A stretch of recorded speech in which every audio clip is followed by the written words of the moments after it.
Hello students. आज का जो हमारा टॉपिक है वो है कंपोजिशन ऑफ फंक्शंस। इसको हमने उसके कंपोजिशन ऑफ फंक्शन को समझने के लिए तुम ऐसे देखो, हमारे पास तीन सेट्स दे रखे हैं ए बी एंड सी। ये तीनों क्या नॉन वाइड सेट्स हैं। नॉन वाइड बोलने का मतलब नॉन एम्प्टी सेट्स। उसके बाद हमने एक फंक्शन डिफाइन किया F from set A to set B, और एक दूसरा फंक्शन हमने डिफाइन किया G from set B to set C. B two functions, ये दो फंक्शंस हैं। अब यहाँ पे देखो, समझने वाली बात क्या है कि जो हमारा एफ फंक्शन है ना वो सेट ए से सेट बी में है, और जी फंक्शन जो है वो सेट बी से सेट सी में है। तो एफ फंक्शन का कोडोमेन जो है वो जी फंक्शन का डोमेन है। तो अगर एफ फंक्शन का कोडोमेन जी फंक्शन का डोमेन है तो यहां से हमें क्या पता चला कि जो एफ फंक्शन का जो रेंज होगा ना, रेंज, वो जी फंक्शन के डोमेन का सबसेट होगा। ठीक है, क्यों होगा? बिकॉज एफ फंक्शन का जो भी रेंज होगा वो बी सेट में मिलेगा। ठीक है, और बी जो है हमारा क्या है, जी फंक्शन का डोमेन है, तो एफ फंक्शन का रेंज क्या हो जाएगा, जी फंक्शन के डोमेन का सबसेट। ठीक है, ये बात आ गई समझ में। अब यहाँ पे हमने क्या बोला कि लेट एक्स बिलोंग्स टू ए। हमने क्या बोला कि एक्स जो है हमारा सेट ए का एलिमेंट है। तो अगर एक्स सेट ए का एलिमेंट है तो एफ एक्स जो होगा वो बी सेट का एलिमेंट होगा। एफ एक्स क्या है, एक्स का इमेज है अंडर द फंक्शन एफ। तो जो एफ एक्स होगा वो बी सेट का एलिमेंट होगा। अगेन हमें पता क्या है कि जी फंक्शन जो है वो सेट बी से सेट सी में है। तो ये जो एफ एक्स है ये तो जो हमारा बी सेट का एलिमेंट है, तो इस पर हम क्या कर सकते हैं, फिर जी फंक्शन अप्लाई कर सकते हैं। ठीक है, बिकॉज ये तो एफ एक्स जो है वो जी फंक्शन के डोमेन का एलिमेंट है, तो इस पर हमने जी फंक्शन अप्लाई किया। तो जी जी ऑफ एफ एक्स जो होगा, ये एफ एक्स क्या है, जी फंक्शन के डोमेन का एलिमेंट है, तो जी ऑफ एफ एक्स जो होगा वो क्या होगा, वो सेट सी का एलिमेंट होगा। ठीक है, तो यहां से हमें क्या पता चला कि 10 for each X belongs to A. अगर हमने कोई भी एक्स एलिमेंट लिया सेट ए का, there exist a unique element G of F X belongs to set C. अगर हमने कोई भी एलिमेंट लिया सेट ए का, तो सेट ए के क्रॉसपॉन्डिंग एक यूनिक एलिमेंट, सेट ए के क्रॉसपॉन्डिंग, सेट ए का हमने एलिमेंट ले लिया एक्स, तो एक्स के क्रॉसपॉन्डिंग एक यूनिक एलिमेंट एग्जिस्ट कर रहा है जी ऑफ एफ एक्स। किस सेट का, सी सेट का। तो देखो हम लोग पहले कैसे गए, पहले सेट ए से सेट बी में गए अंडर द फंक्शन एफ, फिर सेट बी से सेट सी में गए अंडर द फंक्शन जी।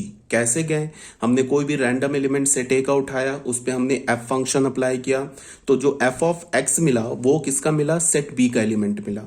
फिर ये एफ ऑफ एक्स जो सेट बी का एलिमेंट है, फिर हमें पता है कि जी फंक्शन है from set B to set C, तो फिर हमने एफ एक्स पर जी फंक्शन अप्लाई किया, तो जी ऑफ एफ एक्स जो मिला हमें वो सी सेट का एलिमेंट मिला। तो हम क्या कर सकते हैं, इस दो फंक्शन को हटा के एक हम डायरेक्ट फंक्शन भी बोल सकते हैं from set A to set C, because set A के का हर एक एलिमेंट एक्स क्या होगा, एसोसिएट होगा फ्रॉम सेट सी के एलिमेंट से under the function F then G. पहले एफ से होगा फिर जी से होगा। तो यहां हम लोग क्या बोल सकते हैं कि हम एक नया फंक्शन डिफाइन कर सकते हैं, जी सर्कल एफ, या इसे बोलो जी कंपोजिशन एफ। एक हमने नया फंक्शन डिफाइन कर दिया, जी सर्कल एफ या G composition F from set A to set C. Set A क्या है, एफ फंक्शन का डोमेन है, और ये सेट सी क्या है, जी फंक्शन का कोडोमेन है। एक हमने नया फंक्शन डिफाइन कर दिया। देखो ये जो जी सर्कल एफ लिखा है ना, या जी कंपोजिशन एफ लिखा है, ये देखने में उल्टा है। ये लग रहा है ना कि पहले जी है उसके बाद एफ है, लेकिन यहाँ उल्टा है। इसमें क्या होगा कि जी सर्कल एफ जो होगा उसमें पहले एफ फंक्शन आएगा। मतलब क्या करेंगे कि पहले हम एक्स एलिमेंट को एफ फंक्शन से बी सेट में, बी सेट के एलिमेंट से एसोसिएट करेंगे। फिर ये जो बी सेट का एलिमेंट है एफ एक्स है, इसको जी फंक्शन से सी सेट के एलिमेंट से एसोसिएट करेंगे। तो ये हमारा क्या फंक्शन हो गया, from set A to set C. इसे हम क्या बोलेंगे, जी सर्कल एफ। ठीक है, तो इसको छोटी सी बात क्या है कि अभी आगे देखते हैं। तो अगर मान लो कि इसको डेफिनेशन में हम डिफाइन करेंगे, तो डिफाइन कैसे हुआ, हमारे पास एक एफ फंक्शन है from set A to set B, एक जी फंक्शन है from B to C. B two functions, ये दो फंक्शंस दे रखे हैं। Then a function ji circle F, ये जो जी सर्कल एफ होगा ये एफ फंक्शन के डोमेन से जी फंक्शन के को डोमेन में होगा। एफ फंक्शन का डोमेन है ए और जी फंक्शन का को डोमेन है सी। तो जी सर्कल एफ जो होगा ये फ्रॉम ए टू सी होगा, डिफाइंड बाई। इसे हम डिफाइन कैसे करेंगे, ऐसे हमने लिखा जी सर्कल एफ एक्स, इसको हम क्या बोलेंगे, जी ऑफ एफ एक्स। इसे हम बोलेंगे G of F x for all x belongs to A. जितने भी एक्स होंगे ना बिलोंग्स टू ए सेट के जितने भी एलिमेंट्स होंगे उन सब के लिए हमने क्या डिफाइन किया, G circle F X, G of F X. ठीक है, इसमें नोट करने वाली बात क्या है कि नोट में ये देखो, G circle F is defined only if for each X belongs to A F x is an element of domain of ji. G circle F कब डिफाइंड होगा? जब एक्स का कोई भी हम एलिमेंट लिए, ए सेट का कोई भी एलिमेंट हम एक्स ले, तो जो एफ एक्स मिलना चाहिए ना, ये जी फंक्शन के डोमेन में मिलना चाहिए। यहां पे तो हमारे पास क्या है, ये जो बी सेट है ये एफ और जी के लिए कॉमन है। एफ का ये को डोमेन है और जी का डोमेन है, तो ऑब्वियस सी बात है कि अगर हम एक्स पे एफ फंक्शन अप्लाई करेंगे तो जो एफ एक्स मिलेगा वो जी फंक्शन के डोमेन का ही एलिमेंट मिलेगा। बट आगे क्या हो सकता है कि हम 3 सेट की जगह 4 सेट ले लें, उसमें क्या कंडीशन होगा अभी हम आगे उसे डील करेंगे। तो हमने क्या बोला कि G circle F is defined only if, ji circle F कब डिफाइंड होगा? If for each X belongs to A, X A set का हमने कोई भी एलिमेंट ए सेट का हमने कोई भी एलिमेंट एक्स ले लिया, F x is an element of domain of G. F X जो होना चाहिए वो जी फंक्शन के डोमेन का एलिमेंट होना चाहिए, so that we can take its G image. अगर मान लो कि एफ एक्स जी फंक्शन के डोमेन का एलिमेंट ही नहीं होगा तो फिर हम एफ एक्स पर जी इमेज नहीं ले सकते, मीन्स एफ एक्स पर जी फंक्शन अप्लाई नहीं कर सकते। तो एफ एक्स को क्या होना होगा? जी फंक्शन के डोमेन का सबसेट होना होगा, या फिर ऐसे बोलो कि एफ एक्स को जी फंक्शन के डोमेन का एलिमेंट होना होगा। ठीक है, तो यहां पे अब देखो क्या है कि अब हमने 4 सेट ले लिया, A B C and D. अब यहां पे हमने एक फंक्शन फिर डिफाइन किया, G circle F function define किया।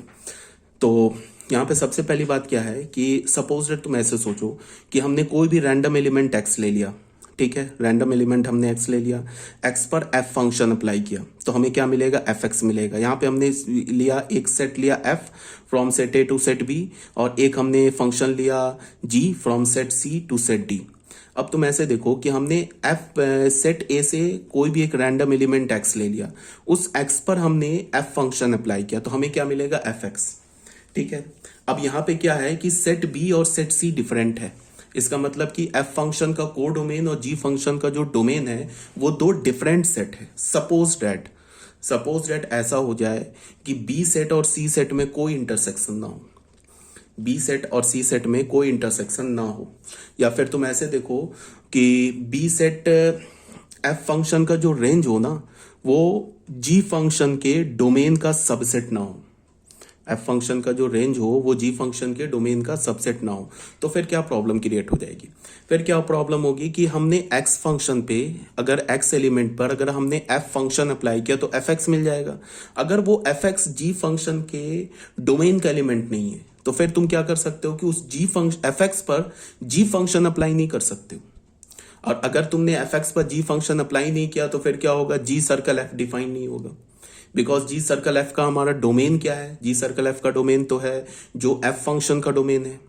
ठीक है, इसका मतलब क्या होगा कि एफ फंक्शन के डोमेन के हर एक एलिमेंट का इमेज मिलना चाहिए under the function ji circle F. But अगर मान लो तुमने एफ फंक्शन के डोमेन का कोई एक एलिमेंट एक्स उठा लिया, उस पर तुमने एफ फंक्शन अप्लाई किया तो हमें क्या मिल गया? एफ एक्स मिल गया। अब अगर वो एफ एक्स जी फंक्शन के डोमेन में नहीं मिला तो फिर तुम एफ एक्स को क्या कर सकते हो? एफ एक्स पर फिर तुम जी फंक्शन अप्लाई नहीं कर सकते हो। इसका क्या मतलब होगा कि फिर एक्स एलिमेंट का इमेज नहीं मिलेगा under the function ji circle F, तो फिर जी सर्कल एफ डिफाइन नहीं होगा। तो जी सर्कल एफ को डिफाइंड होने के लिए क्या कंडीशन है कि जो जी सर्कल एफ फंक्शन का जो रेंज है ना, जी सर्कल एफ को मैं बता रहा हूं डिफाइंड होने के लिए क्या कंडीशन है कि जो जी एफ का जो रेंज है, एफ फंक्शन का जो रेंज है वो जी के डोमेन का सबसेट होना चाहिए। अगर जैसे हमने यहाँ पे 3 सेट लिया ए बी सी, यहाँ पे ये जो बी सेट है ये तो एफ और जी में कॉमन है, इसका मतलब है कि जो एफ फंक्शन का जो रेंज होगा वो ऑब्वियस सी बात है जी के डोमेन का सबसेट होगा। बट यहाँ पे हमने 4 सेट ले लिया है, A B C and D. पहले 2 सेट में हमने एफ फंक्शन डिफाइन किया है, अगले 2 सेट में हमने जी फंक्शन डिफाइन किया है। अब मान लो कि ये एक्स एलिमेंट है, अगर हमने एक्स पर क्या किया, एक्स पर हमने एफ फंक्शन अप्लाई किया तो हमें एफ एक्स मिल गया, और वो एफ एक्स यहां आ गया, सपोज दैट इस पॉइंट पर आ गया। ए से हमारा बी सेट डिफाइंड है ना, मान लो कि वो एफ एक्स जो है इस पॉइंट पर आ गया, सपोज दैट ये आ गया, एफ एक्स जो होगा कहाँ आएगा? सेट बी में आएगा, वो एफ एक्स यहां आ गया मान लो, सपोज दैट। अब क्या है ये देखो, ये पॉइंट है हमारा एफ एक्स, तो फिर तुम इस पॉइंट पे ना जी फंक्शन अप्लाई नहीं कर सकते हो। क्यों नहीं अप्लाई कर सकते हो? कि ये जो पॉइंट है ये सी के जी फंक्शन के डोमेन में नहीं लाई कर रहा है, इसका क्या मतलब है कि तुम इस पॉइंट पर फिर जी फंक्शन अप्लाई नहीं कर सकते हो। तो इस पॉइंट पर अगर जी फंक्शन नहीं अप्लाई कर सकते हो, इसका क्या मतलब होगा कि एक्स एलिमेंट का इमेज नहीं मिलेगा under the function ji circle f. G circle F function के अंडर एफ फंक्शन का, एक्स फंक्शन का इमेज नहीं मिलेगा। तो अगर एक्स का इमेज नहीं मिला, एक्स क्या हमारा एफ फंक्शन का डोमेन है। और हमने जी सर्कल एफ कैसे डिफाइन किया ये देख लो। जी सर्कल एफ हमने कैसे डिफाइन किया है, इसका डोमेन हमने क्या बोला है, जो सेट जो एफ फंक्शन का डोमेन है वही है ना जी सर्कल एफ का डोमेन। तो अगर मान लो कि ए सेट के किसी भी एलिमेंट का इमेज नहीं मिले under the function ji circle F, तो फिर ये जी सर्कल एफ फंक्शन ही डिफाइन नहीं होगा ना g circle F function define. तो जी सर्कल एफ फंक्शन को डिफाइन होने के लिए क्या होना होगा कि जो एफ का, ये जो बाद में फंक्शन लिखा है ना, इस फंक्शन का जो रेंज है वो जी फंक्शन के डोमेन का सबसेट होना चाहिए, तभी जाके जी सर्कल एफ फंक्शन डिफाइंड होगा। तो यहां पे मैंने क्या बोला कि अगर मान लो कि हमने एक्स लिया, इस पर एफ फंक्शन अप्लाई किया, हमें ये पॉइंट मिल गया बी सेट में, ठीक है। तो ये पॉइंट अगर बी सेट में मिल गया तो फिर इस पॉइंट पर हम जी फंक्शन अप्लाई नहीं कर सकते। तो इस पॉइंट पर अगर हमने जी फंक्शन नहीं अप्लाई कर सकते हैं तो इसका मतलब कि एक्स का इमेज तो मिल रहा है under the function f, but x का इमेज नहीं मिलेगा under the function ji circle f. G circle f पे इमेज नहीं मिलेगा। क्यों नहीं मिलेगा? बिकॉज इस पॉइंट पर फिर हम जी फंक्शन अप्लाई नहीं कर सकते। क्यों नहीं कर सकते? बिकॉज ये जो पॉइंट है ना, ये जी के डोमेन से बाहर है। अगर हम जी जो अप्लाई करेंगे, जी फंक्शन अप्लाई करेंगे, उसी पॉइंट पर करेंगे ना जो जी का डोमेन हो। जी के डोमेन के बाहर के एलिमेंट पे तो हम जी फंक्शन नहीं अप्लाई कर सकते। ये पॉइंट तो क्या हमारा जी के डोमेन से बाहर है। हाँ, अब अगर मान लो एफ फंक्शन का रेंज जी फंक्शन के डोमेन का सबसेट है, जैसे ये वाला जो है ना, मैंने जो पोर्शन लिया, देखो ये जो पोर्शन लिया है, ये जो पोर्शन है ये क्या है, कॉमन है बी और सी सेट में, और इसी को हमने रेंज बोल दिया एफ फंक्शन का। ये हमारा एफ फंक्शन का रेंज है। तो बताओ इस पोर्शन में कोई भी पॉइंट ले लो, कोई भी एलिमेंट ले लो, वो जी सेट में भी लाई कर रहा है, जी फंक्शन के डोमेन में भी लाई कर रहा है। इसका मतलब कि ये जो कॉमन पोर्शन है, इसके किसी भी एलिमेंट पर हम जी फंक्शन अप्लाई कर सकते हैं, ठीक है। और ये जो कॉमन पोर्शन, इसे हमने क्या बोला, रेंज ऑफ एफ। तो इसका क्या मतलब है कि जी सर्कल एफ को डिफाइंड होने के लिए, बार बार मैं बोल रहा हूं, जी सर्कल एफ को डिफाइंड होने के लिए एफ फंक्शन का जो रेंज होगा वो जी के डोमेन का सबसेट होगा। अगर हमने 4 डिफरेंट सेट लिया है, एक सेट में, पहले 2 सेट में हमने एफ फंक्शन डिफाइन किया है, अगले 2 सेट में अगर हमने जी फंक्शन डिफाइन किया है, तो क्या होना चाहिए, एफ फंक्शन का रेंज जी फंक्शन के डोमेन का सबसेट होना चाहिए। और अगर हमने 3 सेट लिया है, ए बी सी, ए से बी में हमने एफ फंक्शन डिफाइन किया है और बी से सी में हमने जी फंक्शन डिफाइन किया है, तो यहाँ पे ऑब्वियस सी बात है कि जो एफ फंक्शन का रेंज होगा वो जी के डोमेन का सबसेट होगा। तो यहाँ पे कोई प्रॉब्लम नहीं है, यहाँ पे क्या होगा, जी सर्कल एफ हमेशा डिफाइंड होगा। बट अगर हमने 4 फंक्शंस लिया है तो हमें पहले जी सर्कल एफ को डिफाइंड होने के लिए सबसे पहला काम क्या करना होगा कि हमें एफ के रेंज को जी फंक्शन के डोमेन का सबसेट ये चेक करना होगा। अगर एफ का रेंज जी के डोमेन का सबसेट है तो फिर जी सर्कल एफ डिफाइंड होगा, और एफ का रेंज अगर जी के डोमेन का सबसेट नहीं है तो फिर जी सर्कल एफ डिफाइंड नहीं होगा। ये बात तुम्हें समझना है, ठीक है। उसके बाद हमने क्या किया, यहाँ पे हमने क्या किया है कि एफ के रेंज को जी फंक्शन के डोमेन का सबसेट ले लिया। तो अगर हमने एक्स पर एफ फंक्शन अप्लाई किया तो यहाँ पे कहीं आएगा एफ एक्स, ये कॉमन पोर्शन में आएगा। फिर ये कॉमन पोर्शन जो है वो जी के डोमेन में भी लाई कर रहा है, तो उस पर हमने जी अप्लाई करेंगे, तो फिर क्या मिलेगा, जी ऑफ एफ एक्स होगा। तो जी ऑफ एफ एक्स जो होगा वो ऑब्वियस सी बात है कि डी सेट का सबसेट होगा। तो मान लिया हमने कि जी ऑफ एफ एक्स इतने पोर्शन में मिल गया, तो ये जो पोर्शन है ये क्या हो गया, जी सर्कल एफ का रेंज हो गया। ये क्या हो गया, जी सर्कल एफ का रेंज हो गया। तो एक हमने नया फंक्शन डिफाइन कर दिया, from set A to set D. इस फंक्शन को हम क्या बोलेंगे, देखो ये फंक्शन क्या है, एफ से लेके जी में गया है, ठीक है। पहले क्या हुआ है, ये जो जी सर्कल एफ है, पहले हमने इस पे एफ फंक्शन अप्लाई किया, फिर हमने जी फंक्शन अप्लाई किया, पहले एफ फंक्शन अप्लाई किया, फिर जी फंक्शन अप्लाई किया। लिखते हैं हम अब रिवर्स करके लिखते हैं, हमने जी सर्कल एफ लिखा, ठीक है।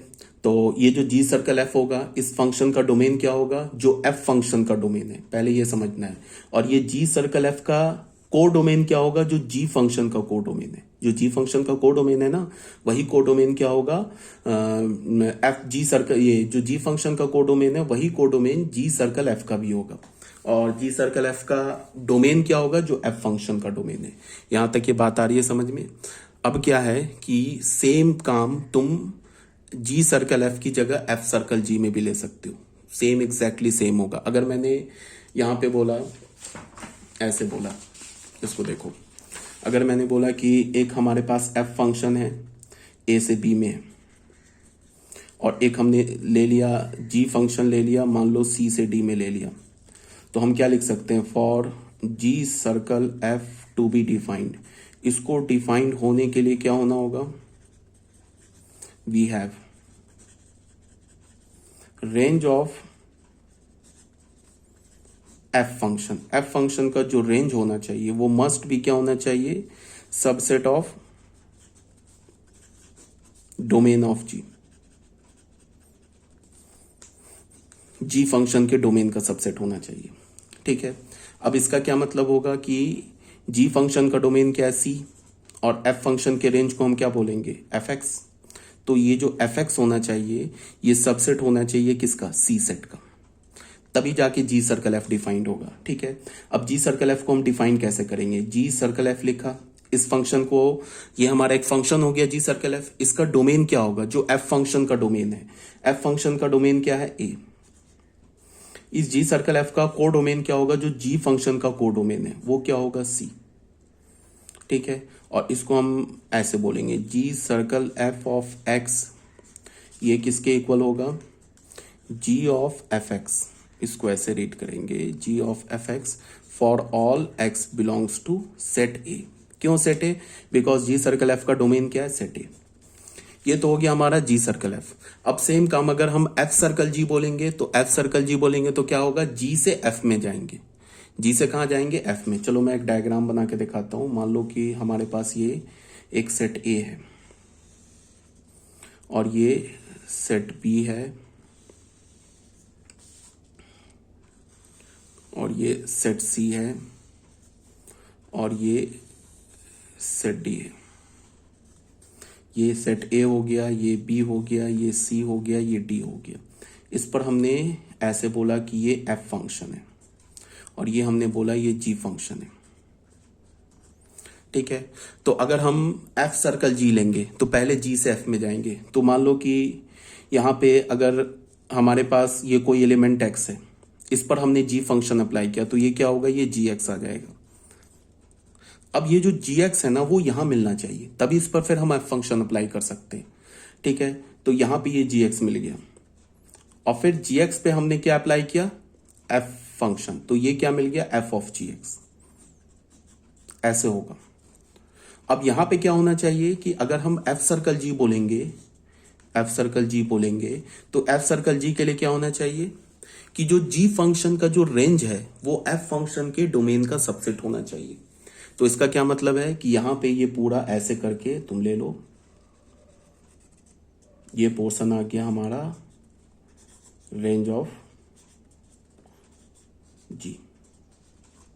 ये जो मैंने लिया ना ऐसे सर्कल, यहां पे जो मैंने ये पोर्शन लिया, इस पोर्शन में क्या होना चाहिए, जी एक्स मिलना चाहिए, ये रेंज होना चाहिए जी फंक्शन का। यहाँ पे हमने एक्स पे पहले जी एक्स अप्लाई किया, अब जो हमारा फंक्शन होगा वो जो जी फंक्शन होगा वो कैसे होगा, जी के डोमेन से, जी के डोमेन से एफ फंक्शन के को डोमेन में। ठीक है, तो जी का डोमेन ये हो गया डी और एफ फंक्शन का को डोमेन क्या हो गया, बी। तो ये जो हमारा एफ सर्कल जी फंक्शन होगा वो डी, जी के डोमेन से एफ के को डोमेन में बी ऐसे डिफाइंड होगा। इसको हम क्या लिख सकते हैं, एफ सर्कल जी एक्स, ये क्या होगा, एफ ऑफ जी एक्स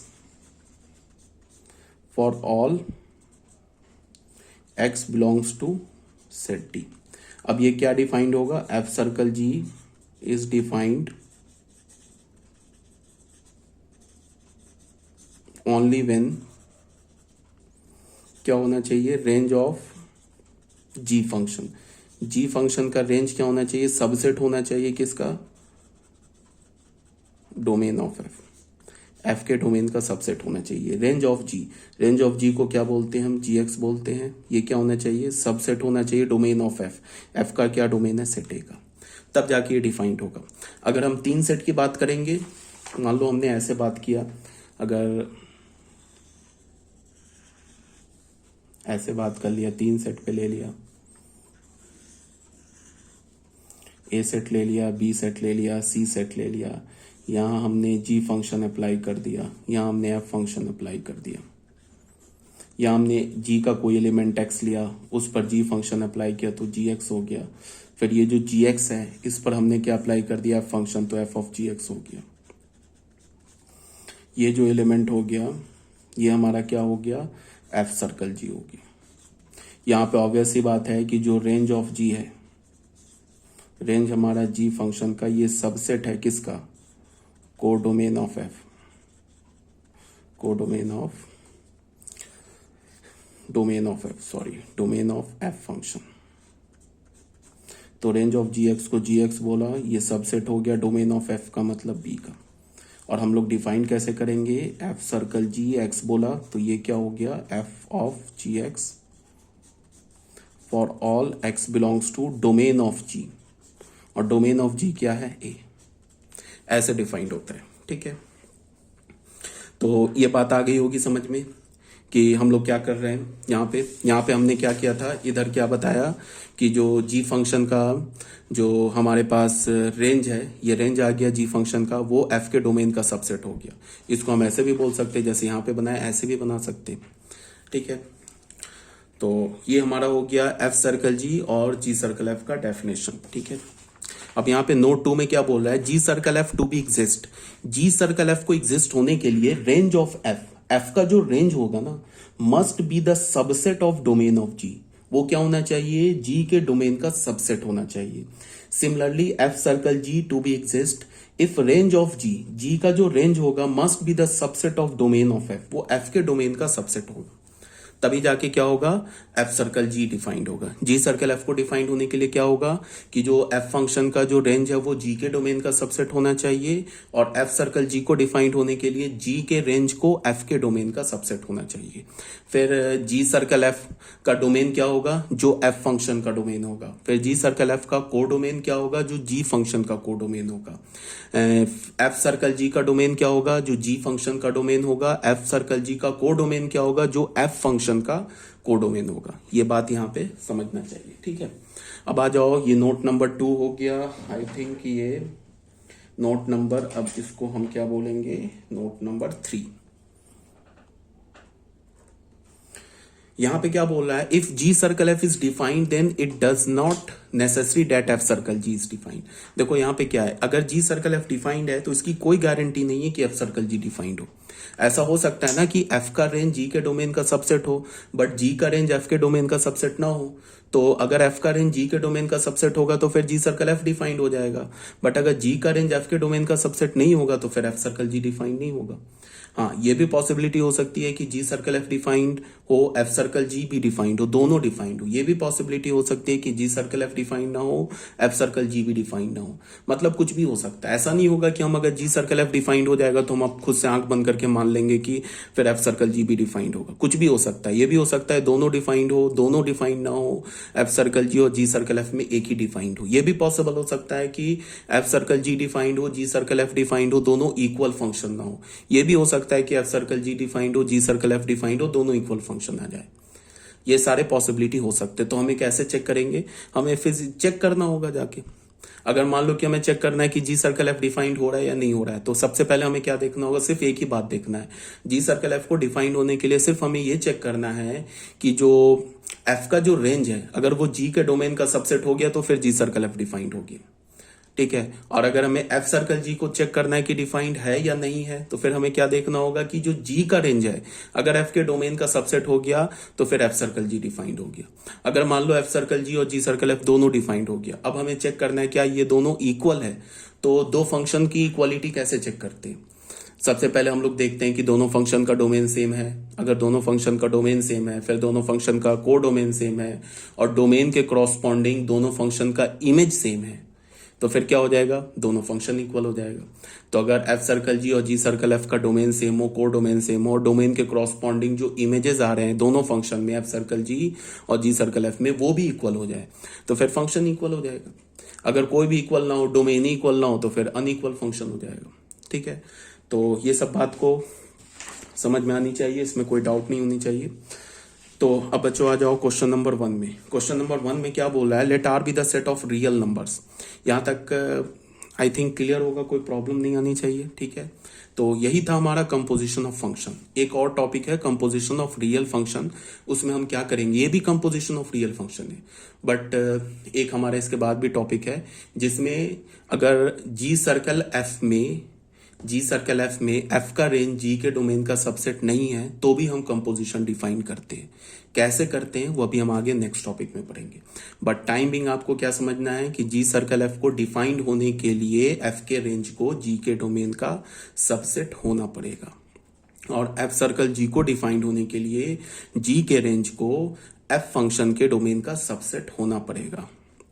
क्या बोला, जी सर्कल एफ को डिफाइन होने के लिए एफ के रेंज को जी के डोमेन का सबसेट, और एफ सर्कल जी को डिफाइंड होने के लिए जी के रेंज को एफ के डोमेन का सबसेट, ठीक है। अभी टाइमिंग ये जानो, अगर उसके बाद भी हम लोग एक टॉपिक देखेंगे जिसमें मान लो कि एफ का रेंज जी के डोमेन का सबसेट नहीं है तो भी हम जी सर्कल एफ डिफाइन करेंगे। वो कैसे करेंगे आगे देखेंगे। अभी टाइमिंग बस इतना याद रखो जो भी बताया गया है। अभी क्वेश्चन नंबर 1 में देखते हैं। क्वेश्चन नंबर 1 में क्या बोल रहा है, let R be the set of real numbers. R हमारा क्या है, set of real numbers. If a function f R to R, एक हमने फंक्शन ले लिया आर टू आर, डिफाइन कैसे किया, f x is equal to x square, और एक दूसरा फंक्शन लिया g R to R, define क्या किया, g x is equal to x minus one. Then find f circle g and g circle f, also show that g f circle ji is not equal to g circle f, ठीक है। तो हमारे पास दो function दे रखा है और हमें क्या फाइंड करना है, एफ सर्कल जी और जी सर्कल एफ फाइंड आउट करना है। उसके बाद ये प्रूफ करना है कि दोनों फंक्शंस इक्वल नहीं है। तो सबसे पहले देखते हैं, ऐसे सोचेंगे क्या जी सर्कल एफ डिफाइंड है, तो फिर सोचेंगे अच्छा जी सर्कल एफ को डिफाइंड होने के लिए एफ के रेंज को जी के डोमेन का सबसेट होना होगा। तो एफ का रेंज क्या है, ये सेट आर में आएगा। एफ का जो भी रेंज होगा वो ऑल रियल नंबर में आएगा। जी का डोमेन क्या है, वो भी तो ऑल रियल नंबर है। इसका मतलब क्या है कि एफ का जो को डोमेन और जी का डोमेन ये तो सेम सेट है, तो ऑब्वियस ये बात है एफ का रेंज होगा वो जी के डोमेन का सबसेट होगा। इसका मतलब क्या है हमारा कि जी सर्कल एफ डिफाइंड है। फिर अब सोचेंगे कि एफ सर्कल जी को डिफाइंड होने के लिए क्या होना होगा, जी के रेंज को एफ के डोमेन का सबसेट होना होगा। तो जी का को डोमेन क्या है, ऑल रियल नंबर, एफ का डोमेन क्या, ऑल रियल नंबर। तो जी का जो भी रेंज होगा वो ऑल रियल नंबर में ही तो आएगा। तो जी का रेंज क्या होगा, एफ के डोमेन का सबसेट है। इसका क्या मतलब है, एफ सर्कल जी भी डिफाइंड है और जी सर्कल एफ भी डिफाइंड है, ठीक है। अब हमें क्या चेक करना है कि ये दोनों इक्वल है या नहीं है, ये चेक करना है। तो सबसे पहली बात क्या है, एफ हमारा function R to R, f x is equal to x square, g हमारा function R to R, g x is equal to x minus one. Range clearly है, range of f is the subset of domain of g. तो जी circle F is defined. G circle f क्या होगा, f के domain से, याद रखेंगे g circle F का domain क्या होगा, एफ के डोमेन से जी के को डोमेन में। तो एफ का डोमेन भी आर है, जी का को डोमेन भी आर है। यहां पे हम लोग आ गए। तो जी सर्कल एफ एक्स क्या होगा, जी ऑफ एफ एक्स होगा for all x belongs to domain of F, F के डोमेन में। तो एफ का डोमेन क्या है, एफ का डोमेन आर है। तो जी सर्कल एफ एक्स को कैसे डिफाइन करेंगे, जी of F x for g of F x, और एफ एक्स का वैल्यू क्या एक्स स्क्वायर वो डाल देंगे, और फिर जी में एक्स स्क्वायर डाल देंगे तो क्या आ जाएगा, 2x square minus one. Clearly range of g. अब अगेन देखो एफ सर्कल जी के लिए क्या होगा, जी के रेंज को एफ के डोमेन का सबसेट होना होगा। तो रेंज ऑफ जी ऑब्वियस सी बात है subset of domain of F, because F function का डोमेन को डोमेन आर है और जी फंक्शन का भी डोमेन को डोमेन आर है, ठीक है। तो एफ सर्कल जी क्या होगा, जी के डोमेन से एफ के को डोमेन में जाएगा। जी का डोमेन क्या है, ऑल रियल नंबर, एफ का को डोमेन क्या, ऑल रियल नंबर। तो एफ सर्कल जी क्या हो गया, ऑल रियल नंबर से ऑल रियल नंबर में आ गया। अब इसको हम डिफाइन कैसे करेंगे, एफ सर्कल जी एक्स को क्या बोलेंगे, f of ji x for all x belongs to R. F of g का हमारा डोमेन क्या है, ऑल रियल नंबर, को डोमेन क्या है, ऑल रियल नंबर, ठीक है। तो एफ ऑफ जी एक्स क्या हो जाएगा, एफ ऑफ जी एक्स क्या हो जाएगा, f of ji x, f of ji x की जगह क्या डालेंगे, 2x माइनस वन। तो यहाँ पे फिर एफ फंक्शन में 2x माइनस वन डालेंगे तो क्या मिल जाएगा हमें, 2x माइनस वन का होल स्क्वायर, उसकी वैल्यू आ गई। क्लियर है यहाँ पे कि 4x square minus 4x plus one is not equals to 2x square minus one. तो देखो फंक्शन जी सर्कल एफ और F function F circle G, इसका डोमेन को डोमेन तो सेम आ गया, बट डोमेन के कॉरस्पॉन्डिंग एफ और जी का इमेज सेम नहीं आएगा। क्यों नहीं आएगा, बिकॉज जो हमारा जी सर्कल एफ है वो इस फॉर्मूले से डिफाइंड हो रहा है और एफ सर्कल जी जो है वो इस फॉर्मूले से डिफाइंड हो रहा है। ठीक है, तो जब फॉर्मूला ही डिफरेंट है तो एक्स के क्रॉसपॉन्डिंग इमेज कहाँ से सेम आ सकता है। हाँ, एक बात याद रखो, कभी कभी ऐसा होता है ना कि मान लो हमारे पास दो फंक्शन है, फॉर जी फंक्शन है, दोनों का डोमेन सेम है, और या दोनों का डोमेन में फाइनाइट नंबर ऑफ एलिमेंट है, तो कभी कभी ऐसा होता है कि फॉर्मूला भले ही देखने में डिफरेंट लग रहा हो, बट उस फॉर्मूले में तुम एक्स का वैल्यू डालोगे ना, तो उसके लिए जो एफ एक्स और जी एक्स का वैल्यू आएगा वो सेम आ जाएगा। तो हमेशा ऐसा देख के नहीं बोलेंगे कि अरे फॉर्मूला एफ एक्स और जी एक्स का सेम है तो इसका मतलब इक्वल नहीं होगा, ये कभी नहीं, गलती ऐसा करेंगे। हाँ, इनफाइनाइट सेट में हमेशा डिफरेंट होगा, मतलब कि अगर एफ और जी के डोमेन जो है वो इनफाइनाइट सेट है, और अगर एफ और जी का फॉर्मूला डिफरेंट है, तब कभी वो डोमेन के क्या बोलता हूं, एक एलिमेंट के डोमेन के एलिमेंट के क्रॉसपॉन्डिंग उसका एफ एक्स और जी एक्स इक्वल सारे एलिमेंट के लिए नहीं आएगा। समझ रहे हो बात को। बट अगर मान लो कोई हमारे पास फाइनाइट सेट है, मतलब एफ फंक्शन का डोमेन भी एक फाइनाइट सेट है, जी फंक्शन का डोमेन भी फाइनाइट सेट है, अब हमें क्या फाइनाइट सेट है, दो चार एलिमेंट है, और एफ एक्स और जी एक्स का फॉर्मूला डिफरेंट है, तो हो सकता है कि अगर तुम एफ एक्स और जी एक्स के फॉर्मूले में तुम एफ फंक्शन और जी फंक्शन का डोमेन के एलिमेंट को डालो तो उसका इमेज सेम आ जाए, ये पॉसिबल हो सकता है। बट यहाँ पे देख लो, जैसे मान लो कि हमने x का वैल्यू 1 लिया, तो 1 लिया तो क्या मिलेगा, जी एक्स का वैल्यू क्या, जी सर्कल f का वैल्यू क्या मिलेगा 1, और यहाँ पे हमने 1 लिया तो क्या होगा 4 माइनस 4, देख लो यहाँ पे हमने 1 लिया ना, तो 4 माइनस 4 1, तो 1 के लिए तो सेम आ गया। बट 2 के लिए देख लेते, अगर हमने जी सर्कल f का वैल्यू अगर 2 पे निकालते तो क्या होगा, 4 2 8, 8 माइनस 1 7, और f सर्कल g का वैल्यू अगर हम 2 के लिए निकालते हैं तो क्या हो जाएगा, 4 4 4 16, 16 माइनस 8 8, 8 प्लस 1 7, ये भी आ रहा है 7, देख लो यहाँ पे 2 के लिए सेम आ गया। अब बट अगर तुम 0 के लिए निकालो, जी सर्कल f का वैल्यू तुम निकालो 0 के लिए, तो वो क्या आएगा -1, और f सर्कल g का वैल्यू निकालो x इज इक्वल टू 0 पे, तो हमें क्या आएगा 0 0 1, तो 0 के लिए डिफरेंट आ गया ना, तो 0 के लिए डिफरेंट आ गया, इसका क्या मतलब हो गया कि f सर्कल g और g सर्कल f इक्वल नहीं है। दो फंक्शन तभी इक्वल होगा ना जब डोमेन को डोमेन सेम हो, उसके बाद क्या हो, डोमेन के हर एक एलिमेंट के क्रॉसपॉन्डिंग इमेज भी सेम हो, तभी तो दो फंक्शन को इक्वल बोलेंगे। तो जी सर्कल एफ के डोमेन में भी 0 है, एफ सर्कल जी के भी डोमेन में 0 है, बट 0 पे उस दोनों का इमेज डिफरेंट आ रहा है, जी सर्कल एफ का इमेज आ रहा है -1 और एफ सर्कल जी का इमेज आ रहा है 1। अच्छा, अब एक बात और, अगर मान लो सपोज डैट मैं जी सर्कल एफ का डोमेन को मैं बोल देता 1,2 और एफ सर्कल के भी डोमेन को मैं बोल देता 1,2, तो फिर देखो फिर क्या होता, जी सर्कल एफ और एफ सर्कल जी इक्वल हो जाता। देख लो 1 पे आ रहा है ना, 1 पे 1, और यहाँ पे 1 लिया तो ये 1 पे 1 आ रहा है, 2 पे क्या आ रहा है 2 4 8 1 7 आ रहा है, यहाँ पे 2 डालेंगे 4 4 4 16 और 2 डालेंगे 16। अच्छा, यहाँ पे तो गड़बड़ कैलकुलेशन हो गया, 68 8 प्लस 1 9 आ रहा है। अच्छा, 2 पे भी डिफरेंट आ रहा है, सिर्फ किस पे आ रहा था 1 पे सेम, और भी हो सकता है एक दो एलिमेंट पे क्या हो जाए इसका वैल्यू सेम आ जाए। तो मान लो ही, चलो हमने डोमेन ही को ले लिया, डोमेन तो एक सिंगल एलिमेंट भी हो सकता है ना, डोमेन को मान लो हमने 1 ले लिया, तो डोमेन को 1 ले लिया, तो डोमेन को 1 ले लिया तो फिर क्या हो जाएगा, जी सर्कल एफ और एफ सर्कल जी क्या हो जाएगा, इक्वल हो जाएगा, बिकॉज 1 पर क्या हो रहा है, 1 पर इसका इमेज सेम आ रहा है। तो कहने का क्या मतलब है, कहने का ये मतलब है कि सिर्फ फॉर्मूला देख के ना हम ऐसा नहीं बोलेंगे कि फॉर्मूला अगर डिफरेंट है, डोमेन और कोडोमेन सेम है, फॉर्मूला डिफरेंट है, तो आंख बंद करके ये नहीं बोल देंगे कि फंक्शन अनइक्वल होगा। हो सके कि जो डोमेन है ना वो फाइनाइट सेट हो, एफ और जी का डोमेन जो सेम डोमेन है वो फाइनाइट सेट हो, और उस फाइनाइट सेट के लिए भले ही फॉर्मूला डिफरेंट हो, बट उस डिफरेंट फॉर्मूले पे क्या बोलते इमेज सेम आ जाए, ये पॉसिबल हो सकता, बट यहाँ पे नहीं था। तो जी सर्कल एफ क्या हो गया, एफ सर्कल जी के इक्वल नहीं हुआ। ठीक है।